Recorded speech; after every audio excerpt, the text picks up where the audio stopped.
이 시간에는 다 함께 자리에서 일어나셔서 오늘 우리에게 주시는 하나님의 말씀을 함께 보겠습니다.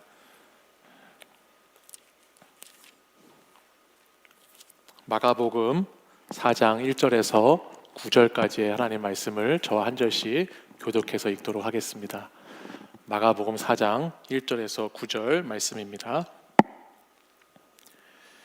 예수께서 다시 바닷가에서 가르치시니 큰 무리가 모여들거늘 예수께서 바다에 떠있는 배에 올라 앉으시고 온 무리는 바닷가 육지에 있더라.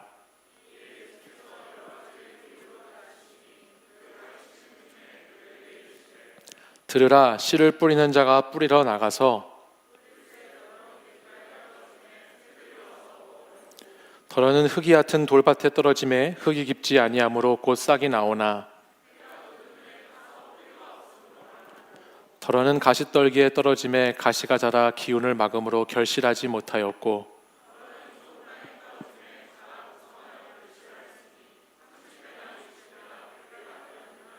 함께 읽습니다. 또 이르시되 들을 귀 있는 자는 들으라 하시니라. 아멘. 이 말씀은 살아계신 하나님의 말씀입니다. 불편하지 않으신 분들은 마스크를 쓰신 상태로 말씀을 들어주셔도 좋겠습니다.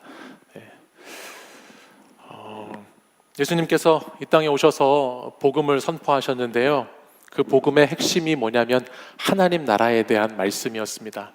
우리가 지난주에 함께 나누었던 마가복음 1장 14절 15절에 있는 말씀을 보면 예수님께서 갈릴리에 오셔서 하나님의 복음을 선포하신 장면이 나오는데, 그 예수님이 말씀하신 복음의 핵심은 하나님의 나라가 가까이 왔다, 그러니 회개하고 복음을 믿으라 라고 하는 메시지의 선포였습니다. 그 후에 예수님은 많은 곳에서 귀신들을 내쫓으시고 수많은 병자들을 고치시고 또 여러 가지 기적을 행하시면서 온 갈릴리 지방을 다니시면서 이 복음의 말씀을 계속해서 선포하셨습니다. 예수님을 따르던 무리와 제자들은 예수님이 행하시는 이런 기적들을 보면서 바로 이것이야말로 하나님 나라의 모습이구나, 하나님 나라가 임하게 되면 이런 일들이 일어나니까 하나님 나라가 도래했구나 라고 생각을 했을 겁니다. 왜냐하면 그들이 바라던 하나님의 나라라고 하는 것은 놀라운 능력을 가지신 예수님께서 이 땅에 오셔서 로마 제국을 무찌르시고 이스라엘의 왕이 되어주시고 또 이스라엘 백성들 택함받은 자신들이 빼앗겼던 땅과 주권을 회복하는 것이 하나님의 나라라고 그들은 생각하고 있었기 때문에 예수님께서 오셔서 행하신 많은 기적들을 보면서 그들은 바로 이제 하나님 나라가 이런 것이구나라고 생각을 했을 것이라는 것이죠. 그래서 우리가 알듯이 당시에 많은 무리들은 예수님을 자신들의 왕으로 삼으려고 했고, 심지어는 제자들도 주님의 나라가 임하시면 하나는 주님 나라 우편에 하나는 주님 나라 좌편에 앉혀주십시오라고 간청을 했다는 모습도 우리는 말씀을 통해서 보게 되는 것입니다. 근데 이런 사람들에게 예수님은 오늘 이 마가복음 4장에 있는 말씀을 통해서 하나님 나라가 어떤 나라인가를 비유로 제대로 가르쳐주고 계십니다. 오늘 본문은 우리가 잘 알고 있는 4가지 땅에 떨어진 씨에 대한 비유인데요, 이 비유를 통해서 예수님께서는 하나님의 나라가 미래의 어떤 정치적인 큰 변화가 있는 나라, 아니면 예수님이 왕이 되시는 나라, 또는 한순간에 역사적인 어떤 사건으로 미래에 다가오는 나라가 아니라 오늘 이 비유를 통해서 말씀하시는 것은 우리의 삶의 자리에서 이미 오신 예수님을 통해서 이 땅 가운데 실현되고 있는 나라라는 것을 하나님은 말씀해주고 있습니다. 우리가 흔히 착각하는 하나님의 나라, 하늘나라라고 하면 죽어서 가는 곳이거나 아니면 혹은 먼 훗날에 들어가야 하는 막연한 어떤 세계의 이미지로 생각하기가 쉬운데, 예수님께서는 오늘 이 마가복음 4장에 있는 비유의 말씀을 통해서 그 나라는 미래의 어떤 사건이 아니고 오늘 우리의 현실이고 오늘 내가 살아가고 있는 삶의 자리, 지금도 진행되고 있는 나라라고 하는 것을 우리와 또 제자들에게, 그 당시 사람들에게 말씀해주고 있다는 것입니다. 그래서 오늘 3절 말씀을 보면 이 미래에 대한 하나님 나라에 대한 개념을 예수님이 현재 명령형 동사를 딱 하시는 말씀을 통해서 들려주고 계신 것을 보게 됩니다. 3절은 이렇게 시작하지요. 들으라 라고 시작합니다. 들으라, 씨를 뿌리는 자가 뿌리러 나갔다라고 성경이 기록하고 있어요.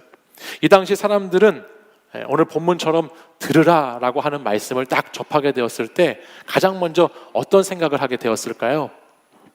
아마도 이 말씀을 듣는 유대인들은 바로 자신들이 늘 들어왔던 쉐마, 들으라 이스라엘이라고 하는 신명기 6장에 있는 율법의 말씀이 가장 먼저 떠올랐을 겁니다. 그들이 매일 아침 저녁으로 반복해서 외우고 가는 곳곳마다 붙여놓고 보고 읽고 가르치고 했던 그들이 살아가야 하는 조상 때부터 대대로 내려오던 규범에 대한, 법도에 대한 말씀이 딱 하고 떠올랐을 거예요.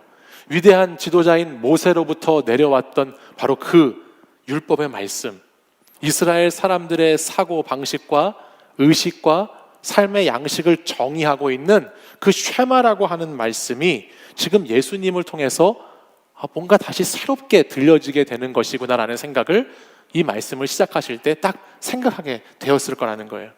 예수님께서는 구약의 율법을 완성하신 분으로서 이 땅에 오셔서 의도적으로 지금 잘못 이해하고 있는 하나님 나라에 대한 말씀을 딱 시작하시면서 이들이 그동안에 늘 틀에 박히게 가지고 있었던 그 율법에 대한 말씀을 바꿔서 오늘 그 말씀을 현재적으로 다시 해석해 주시고 이해시키시는 본문의 말씀이 오늘 3절부터 시작되는 것입니다. 우리가 잘 아는 것처럼 이 말씀은 씨와 땅의 비유에 대한 말씀이죠. 하나님께서 뿌려진 씨를 받아들이는 네 종류의 땅, 길가, 돌밭, 가시떨기, 좋은 땅이라고 하는 이 상태에 대해서 자세히 말씀하시면서 이를 영적으로 계속해서 해석해 주시는 말씀이 오늘 본문이에요. 저는 오늘 본문을 묵상하면서 왜 하나님께서 씨와 땅에 대한 비유를 가지고 하나님 나라에 대한 설명을 이렇게 하셨을까? 굳이 다른 것들 비유로 하실 말씀들도 많이 있을 것 같은데 왜 씨와 땅이라는 소재를 가지고 하나님 나라를 설명하셨을까라는 부분을 곰곰이 생각해 보게 되었습니다. 그러면서 그 가운데 가장 먼저 깨닫게 되었던 것이 뭐냐면 하나님께서는 씨앗이라고 하는 생명을 가지고 조건 없이 우리에게 찾아오시는 분이라는 사실이었어요. 하나님이 씨앗과 밭이라는 땅이라는 것을 통해서 하나님 나라를 설명하시는 이유는 우리 하나님께서 씨앗이 갖고 있는 그 생명을 가지고 아무 조건 없이 이 땅 가운데 그 씨를 뿌리시는 걸 통해서 우리에게 먼저 다가오시는 하나님이시라는 것을 말씀하시기 위함이다라는 것이에요. 사랑하는 여러분, 우리는 죽음의 시대를 살고 있습니다. 코로나19의 공포와 두려움 속에서 불안해하는 이유의 내면을 가만히 들여다보면 그 안의 중심에는 죽음에 대한 두려움이 있죠. 평소에는 잘 인식하지 못하고 느끼지 못하고 살아가지만 인간 존재는 죽음이라고 하는 근원적인 질문 앞에서 다 멈춰설 수밖에 없습니다. 죽음이라는 우리에게 있는 근본적인 숙제, 우리와 뗄래야 뗄 수 없는 그것을 가지고 대면하게 될 때 모든 사람들은 그 앞에 멈춰설 수밖에 없게 된다는 거예요. 여러분 아마 요즘 세상 돌아가는 것들 보십시오. 사람들을 보십시오. 다 멈춰져 버린, 다 스톱해버린 상태를 우리가 마주하게 되지 않습니까? 전염병의 위협 속에서 우리는 일상의 소중함이라는 것도 깨닫고 또 함께 모여서 예배하는 것이 얼마나 귀하고 가치 있는 일이었는지를 느끼기도 하지만 실상 우리가 가진 두려움의 근원에서 마주하게 되는 것은 죽음이라고 하는 것입니다. 우리는 이 시간을 통해서 우리가 아무리 대단한 것 같아도 우리가 참 유한한 존재라고 하는 것을 다시 깨닫게 되고요. 또 그 작은 바이러스 하나를 제어할 수 없을 만큼 무능한 것을 알게 되고요. 또 아무리 대단한 것 같아도 죽음의 시간이라고 하는 것을 그 누구도 조절할 수 없는 인간의 한계라고 하는 것과 마주하게 되죠. 또한 이 세상은 그렇지 않은 것처럼 우리가 평상시엔 살았지만 모든 것이 다 죽음을 향해서 가고 있고 언젠가는 그날을 누구나 예외 없이 맞이하게 될 것이라는 것을 우리는 다 알고 있습니다. 근데 이 죽음의 시대 가운데 예수님이 오셨어요. 예수님이 오셔서 선포하신 복음은 하나님 나라의 선포는 죽음이 아니라 생명의 소식이었죠.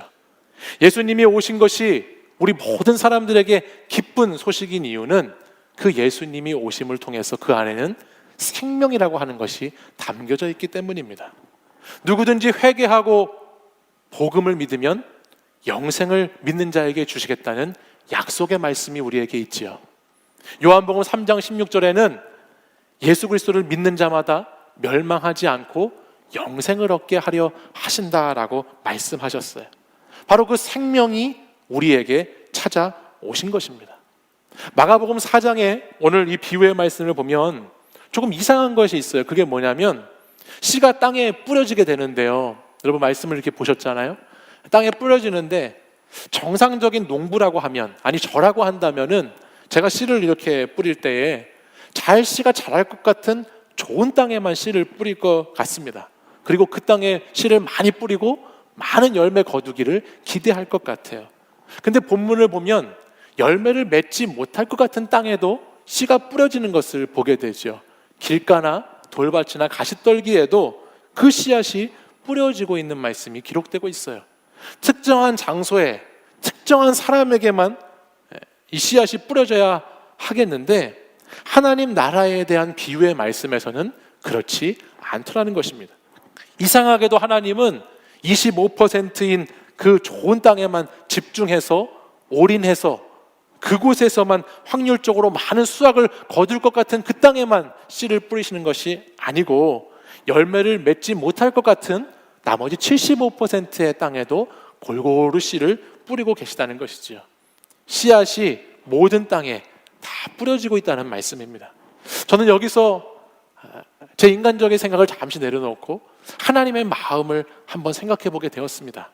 하나님이 세상을 이처럼 사랑하사 독생자를 주셨으니 라고 시작되는 말씀, 그래서 우리가 그분을 믿으면 멸망하지 않고 영원한 생명을 얻는다는 말씀이 있는데 바로 그 말씀, 하나님의 마음이 담겨진 말씀이 아닌가. 하나님은 모든 사람을 구원하시기 원하시는 하나님이 아니신가라는 것을 오늘 본문을 통해서 가장 먼저 보게 되더라는 것입니다.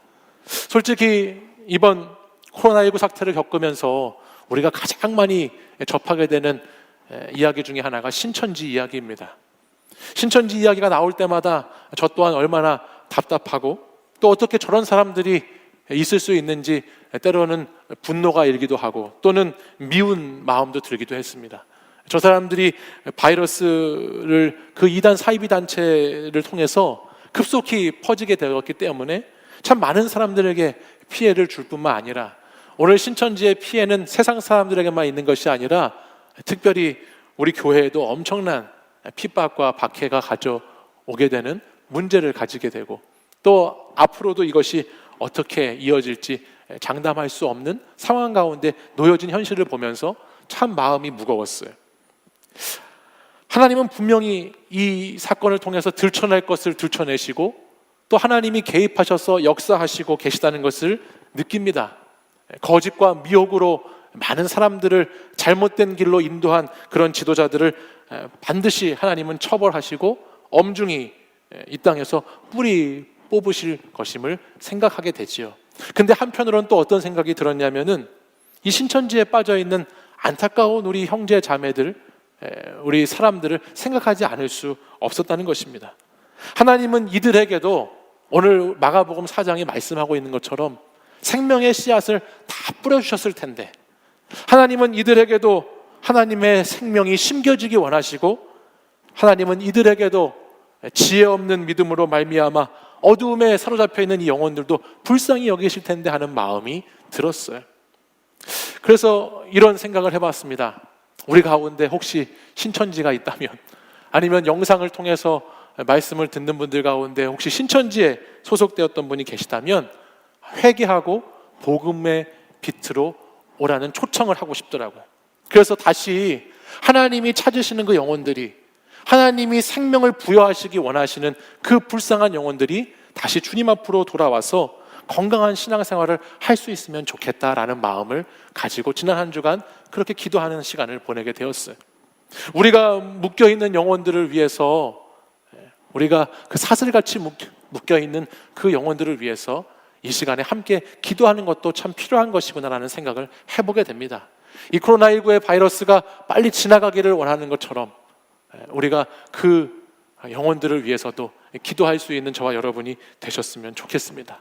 왜냐하면 하나님은 생명을 아낌없이 주시려고 우리에게 찾아오신, 우리에게 먼저 생명을 주신 하나님이시기 때문인 것이죠.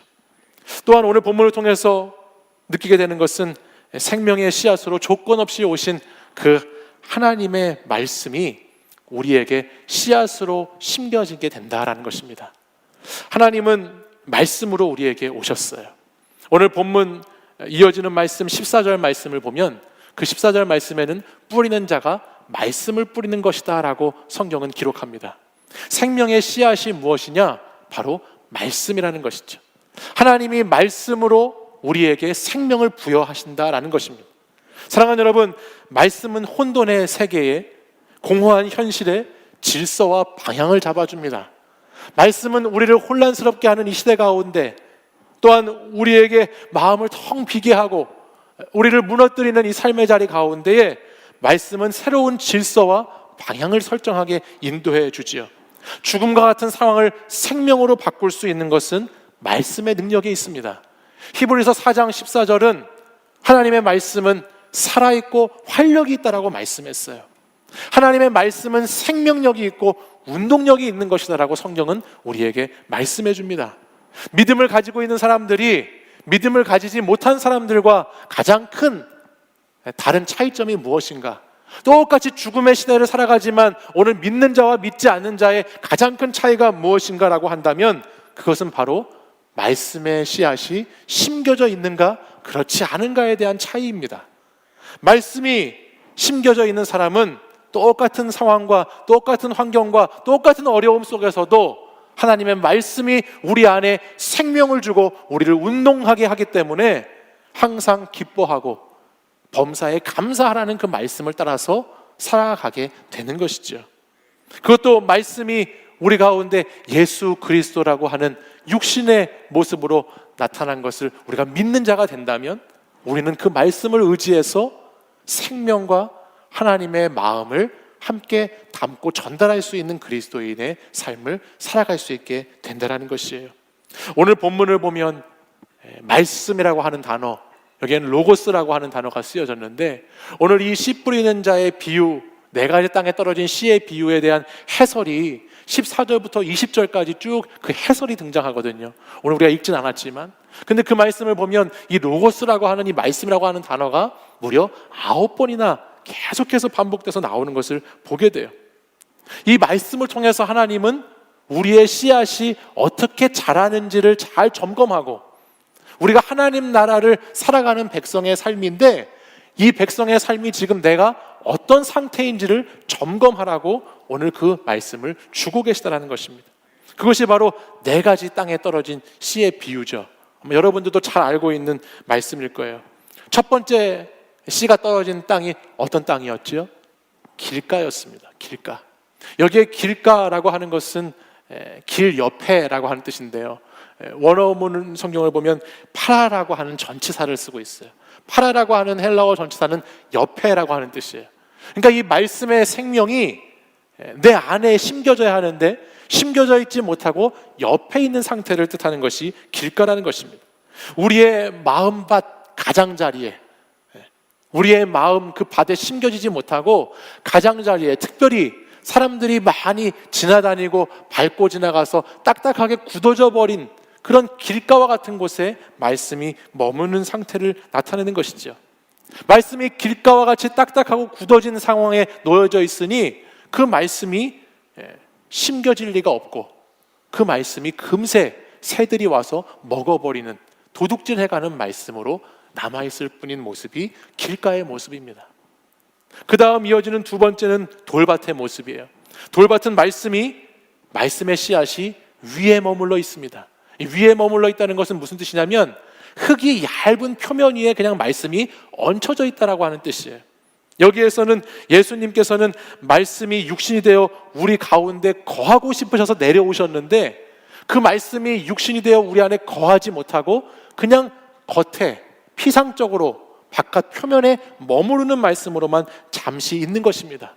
그러다 보니 이 말씀이 우리 안에 떨어져도 그것이 잠시는 기쁨을 주고 잠시는 위로해 줄지 모르지만 그 말씀이 곧 내 삶의 자리에 시련이 닥칠 때, 내 삶의 자리에 환난이나 박해가 찾아올 때 넘어지게 되는 것으로 이어져 버리게 되는 것이죠. 여기 돌밭에라고 하는 단어의 전치사는 에피라고 하는 전치사가 쓰였는데 영어로는 on이라는 뜻이에요.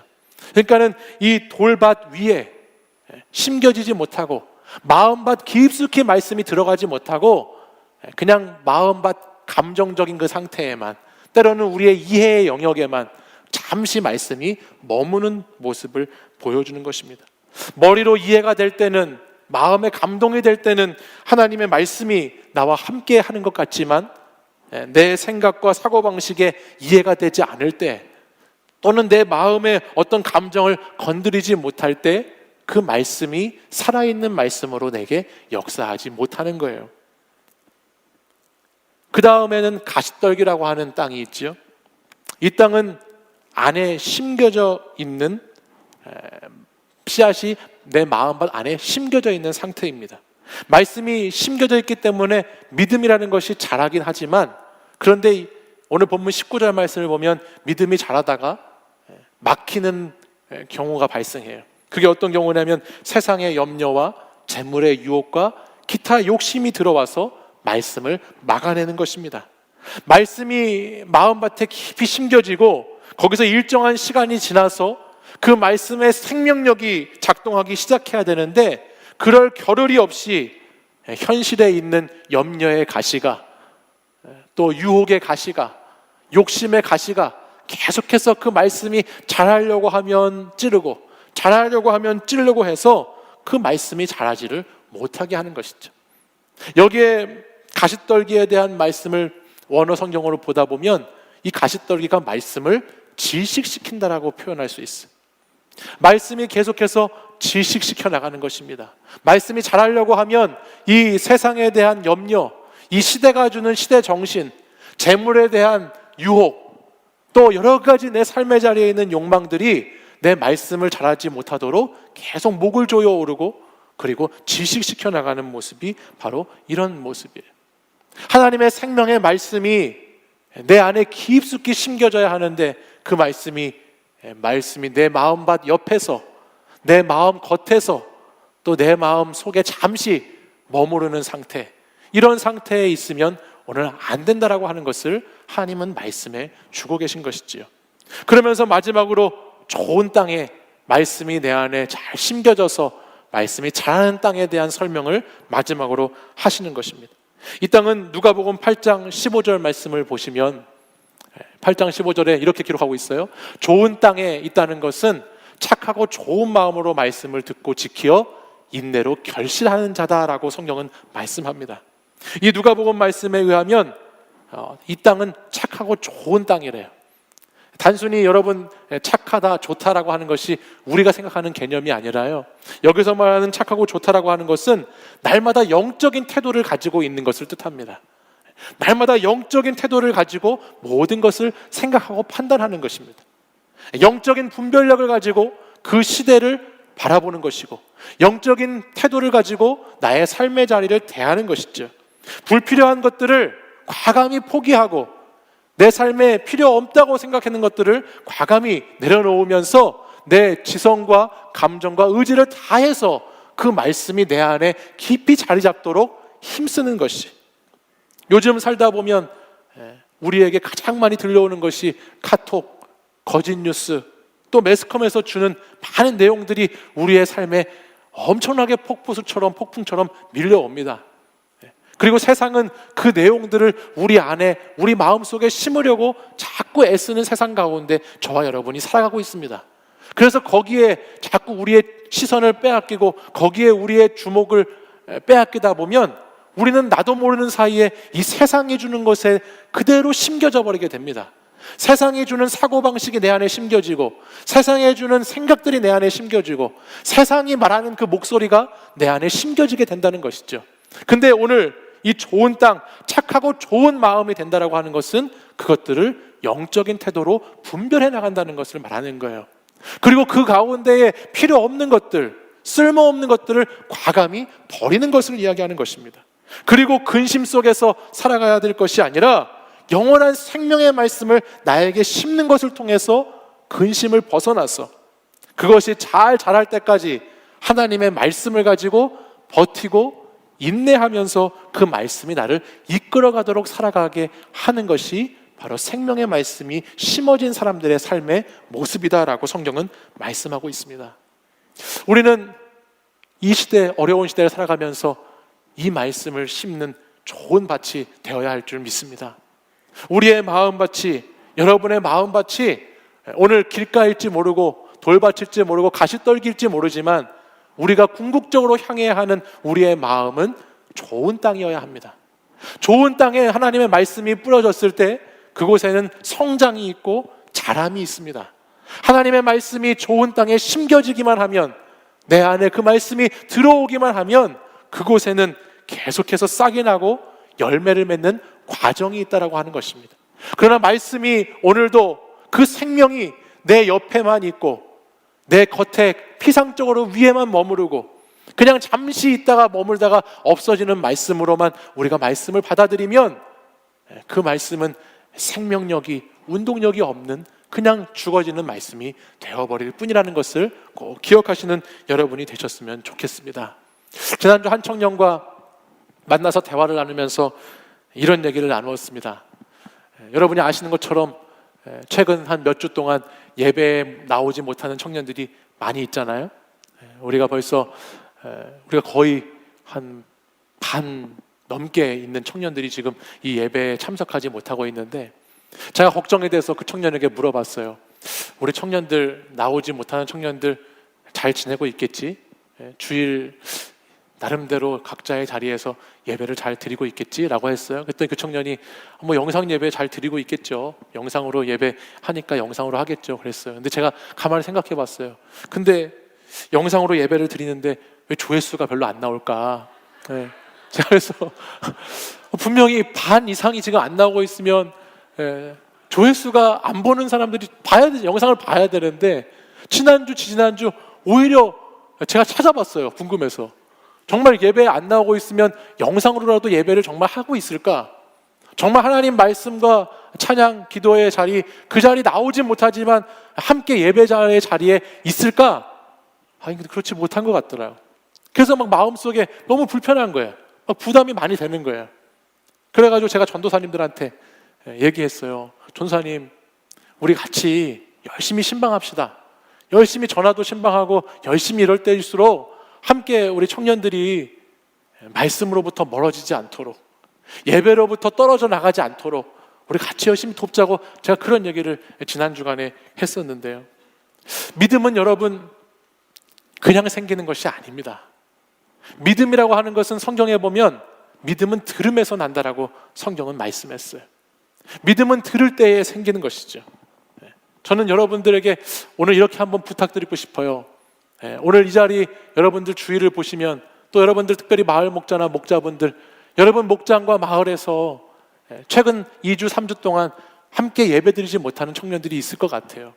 근데 그 청년들에게 여러분들 이번 한 주간은 꼭 연락 한번 해보셨으면 좋겠어요. 그 청년들이 정말 예배를 드릴 수 있는지, 그리고 그 자리에, 각자의 자리에서 정말 하나님의 제단을 쌓고 신령과 진정으로 주님을 찾고 있는지를 여러분들 함께 그들을 격려하고 위로하는 시간을 가졌으면 좋겠어요. 믿음이라는 것은 들음에서 나기 때문에 들음이 멀어지면, 접촉이 멀어지면 그 가운데에는 불신과 불확신의 시간만, 영역만 넓어져 가게 될 뿐이에요. 하나님을 예배하는 것이 왜 중요한가? 오늘 이 자리에 나와서 예배하는 것이 왜 중요한가? 여러분, 그동안 예배하지 못하셨던 분들 한번 생각해 보십시오. 예배 자리에 내가 가까이 있을 때 그때 하나님의 말씀이 들려지게 되는 것이죠. 하나님과의 예배 자리가 거리가 멀면 말씀이 들려지지 않게 돼요. 그렇기 때문에 어떻게 해서든지 예배 자리를 사모하고 빨리 예배가 회복되기를 같이 기도하고 빨리 속히 우리가 모일 수 있는 날이 오기를 함께 기도해야 하는 것입니다. 오늘 본문을 묵상하면서 제가 그런 생각이 들었어요. 제가 사실 말씀을 전할 때 과격한 얘기를 별로 잘 안 하려고 하는 편이에요. 근데 제가 예배당에 나와서 예배를 드리는가, 아니면 예배당에 나와서 예배를 드리지 않고 각자의 처소에서 예배를 드리는가? 많은 사람들이 오늘 이 시대 가운데 서로 의견이 대립하고 상충하지요. 어떤 청년은 이런 얘기를 하더라고요. 자기가 예배를 드리러 가면 꼭 죄인인 것 같은 느낌이 들어서 예배에 올 수 없다는 청년도 있었어요. 가족들에게 피해를 주는 것 같고, 직장의 동료들에게 피해를 주는 것 같고, 여러 가지 사람들에게 내가 배려하지 못하는 것 같아서 나는 예배 자리에 나오기가 참 힘들다는 얘기를 들었습니다. 정말 마음이 아픈 이야기였어요. 정말 그것이 가슴 아픈 현실이고, 그 형제 자매를 위해서 정말 뜨겁게 기도해 줘야 되는 것이라고 생각했습니다. 근데 제가 오늘 말씀 본문을 보면서 하나님의 생명이 내 속에 있지 않으면, 하나님의 생명이 내 안에 있지 않으면 오늘 그 영혼은 살아있으나 죽은 영혼이구나라는 것을 다시 한번 생각하면서, 오늘 이 말씀이 내게 들려지지 않는다면, 오늘 이 예배 자리에 나오지 않아서 말씀이 내가 들려지지 않는다면, 저는 반드시 그 영혼들은 어떠한 것을 제쳐두고라도 오늘 예배 자리에 나와야 한다는 생각을 가지게 되었어요. 하나님의 말씀이 나와 점점 멀어지고, 하나님의 생명력이 나와 점점 멀어지는 것 같은 영적인 죽음을 맞이하는 것 같은 상황에 놓여 있다면, 다른 것들 따지지 말고, 다른 것들 생각하지 말고 내 영이 살 수 있는 장소를 찾아야 한다는 생각을 하게 됐다는 것이에요. 여러분, 병원에 아프면 가는 것이잖아요. 그죠? 이 사람이 아플까 봐 내가 병원에 안 가진 않지 않습니까? 병원에 내가 아파서 내가 죽을 것 같으면 병원에 찾아가고 의사를 찾아가는 것이에요. 마찬가지로 영적으로 하나님의 말씀이 멀어지고 있다, 하나님의 임재가 나와 멀어지고 있다라고 생각이 들면, 그때 우리는 다른 모든 것을 제쳐두고라도 하나님의 임재가 있는 곳, 하나님을 가까이 할 수 있는 곳을 찾아야 하는 것입니다. 하나님과 만날 수 있다면 내가 그곳을 찾아 나서서 끝까지 붙잡아야 하는 것이죠.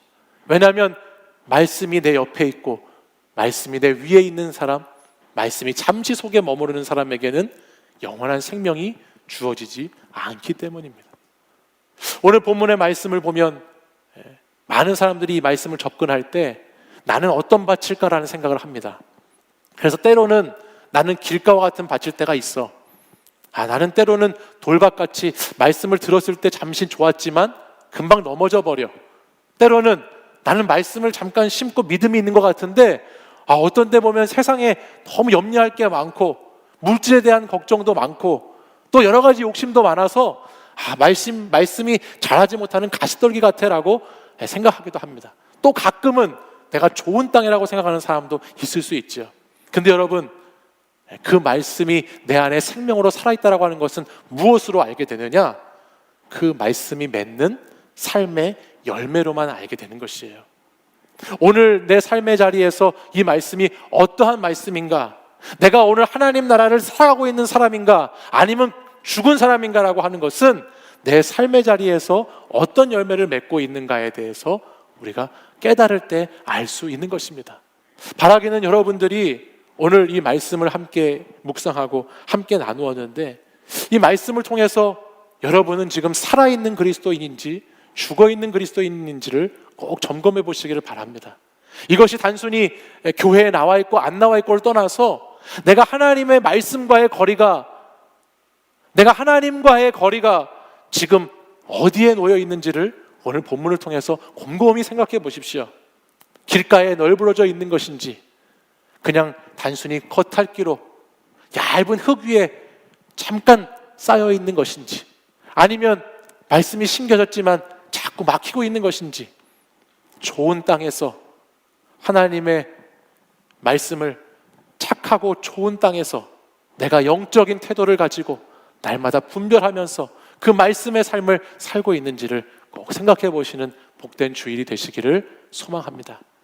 이 시간 함께 같이 찬양하고 기도할 때에 오늘 우리에게 있는 하나님의 말씀, 그리고 말씀으로 오신 주님이 우리 안에 있기를 소망하는 마음으로, 그 말씀이 내 안에 역사하시고 내 안에서 힘있게 생명력을 가지시고 운동하실 수 있는 말씀으로 살아있는 것을 소망하고 갈망하면서 우리 함께 이것을 찬양으로 고백하고 기도하기 원합니다. 우리는 날마다 넘어집니다. 그 날마다 우리는 부끄러운 모습뿐일 뿐입니다. 그러나 주님이 우리의 영을 깨워주시고 주님이 말씀으로 우리를 새롭게 하시면 우리는 다시 그 말씀을 통해서 일어날 수 있고 소망을 가질 수 있는 줄 믿습니다. 이 시간 함께 찬양하고 결단할 때 우리 하나님의 은혜가 우리 가운데 풍성히 임하시기를 간절히 소망합니다.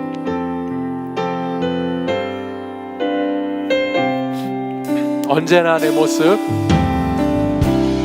언제나 내 모습 너무나 부끄러워 무릎으로 주님께 기도로 가오니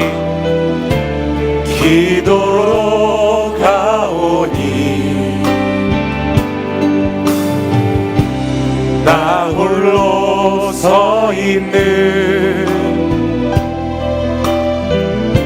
죽은 내 영 깨우사 주님만 나를 깨워 내 영 살게 하소서.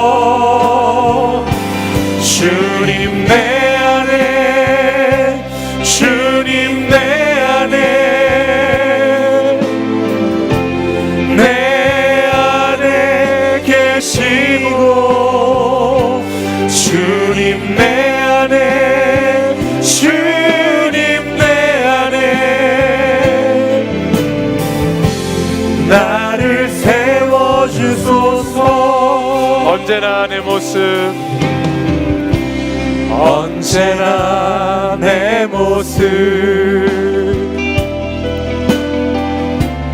너무나 부끄러워 무릎으로 주님께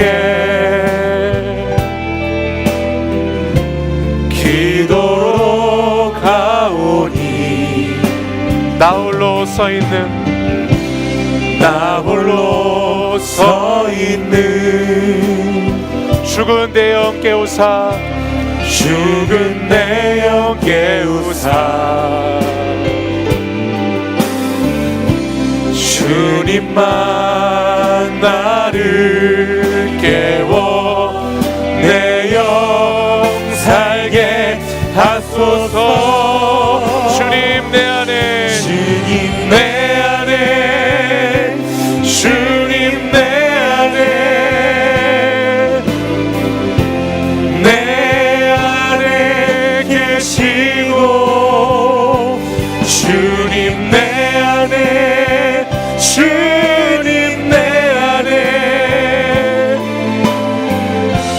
나를 세워주소서. 주님 내 안에 주님 내 안에 주님 내 안에 주님 내 안에 내 안에 계시고 주님 내 안에 주님 내 안에 나를 세워주소서. 말씀 내 안에 말씀 내 안에 말씀 내 안에 말씀 내 안에 내 안에 계시고 내 안에 계시고 말씀 내 안에 말씀 내 안에 나를 세워주소서. 이 시간 우리 가슴에 손을 얹고 함께 기도하기 원합니다. 주님, 이 시간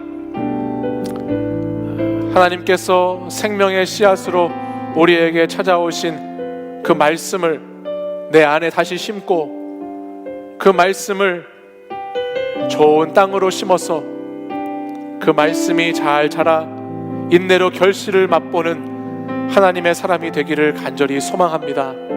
주님, 이 시간 말씀으로부터 멀리 떠나서 말씀이 길가에 돌밭에 가시떨기에 막혀있는 영혼들이 있다면 말씀이 멀리 떠남으로 내 삶에 이 시대가 주는 것으로 심겨져서, 이 시대 정신이 심겨져서 그것으로 괴로워하고, 그것으로 두려워하고, 그것으로 힘겨워하는 우리 청년들이 있다면 이 시간 우리의 영을 깨워주셔서 주님 말씀만이 우리를 살게 하신다는 믿음 안에 다시 거하게 하여 달라고 기도하기 원합니다.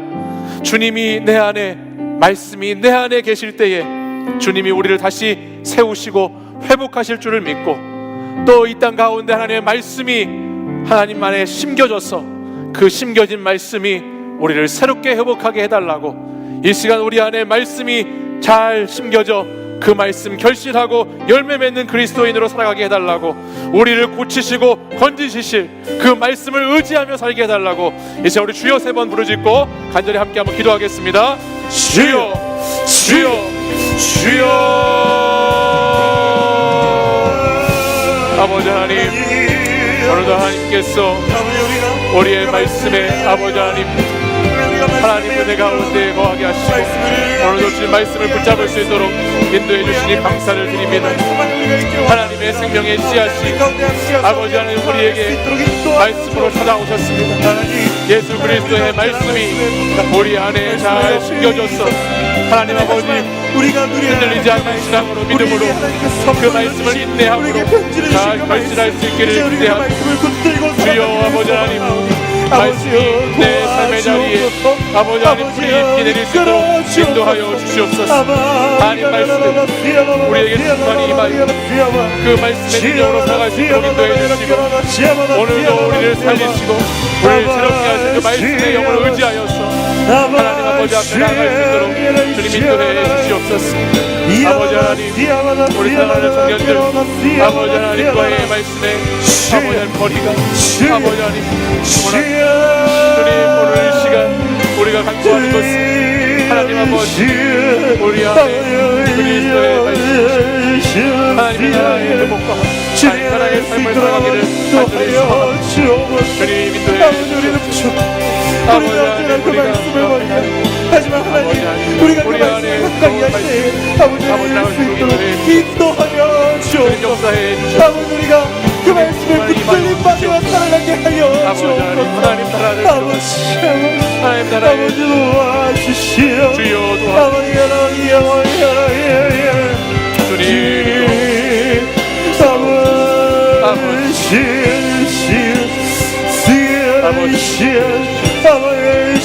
하나님 말씀에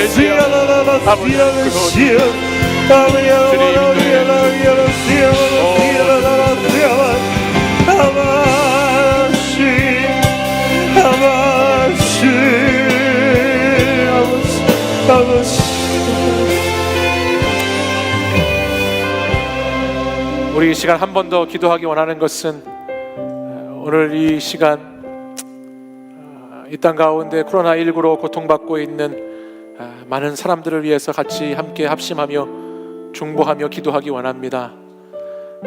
특별히 신천지 이단에 빠져 있는 사람들,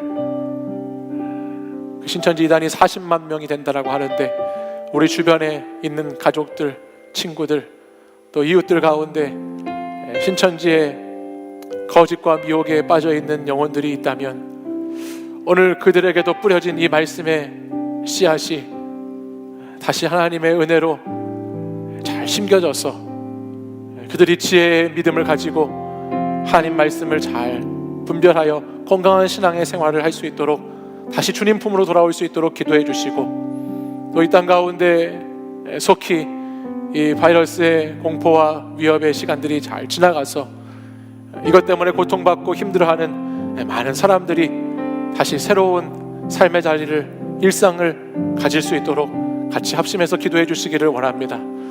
우리 청년들 가운데에도 이 시기를 참 힘겹게 어렵게 보내고 있는 청년들이 많이 있습니다. 무엇보다 염려되는 것은 이 시간이 우리를 하나님으로부터 멀어지게 하는 시간이 되지 않을까, 이 시간이 우리를 예배로부터 멀어지게 하는 시간이 되지 않을까, 이 시간이 우리를 말씀으로부터 멀어지게 하는 시간이 되지 않을까, 그것이 가장 크게 염려되는 것들입니다.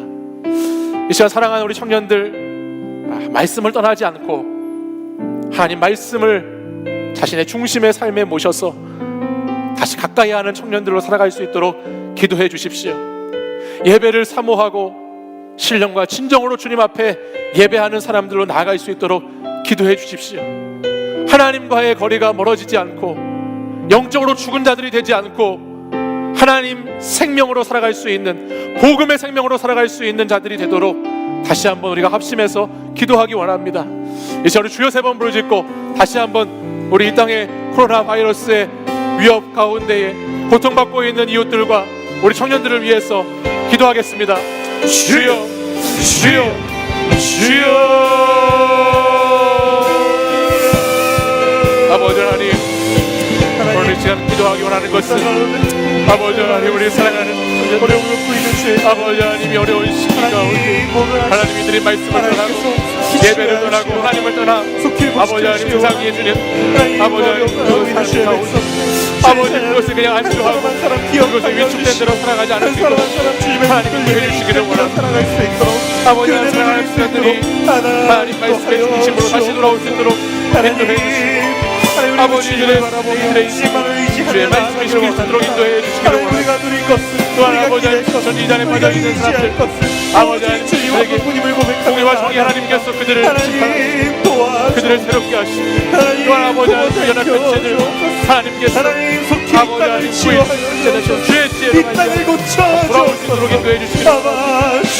속히 어려운 아버지 하나님 아버지 극복될 수 있도록 인도해 주시고 아버지 하나님 우리 안에 하나님을 향한 만남과 아버지 향한 예배가 회복될 수 있도록 주님 인도하여 주시옵소서. 하나님 어려움에 빠져있는 우리 영 하나님 불쌍히 여겨주시옵소서. 우리 청년들의 삶의 자리를 주님 만져주시옵소서. 아버지 하나님 우리하여 위축되지 않고 주저앉지 않고 안주하지 않고 하나님 아버지 앞에 같이 앉아주시옵소서. 내 영혼이 사는 길을 서게 하시고 아버지 하나님 내 생명을 향하여 쓰나 아버지 하나님 주님 인도해 주시옵소서. 주님 역사해 주옵소서.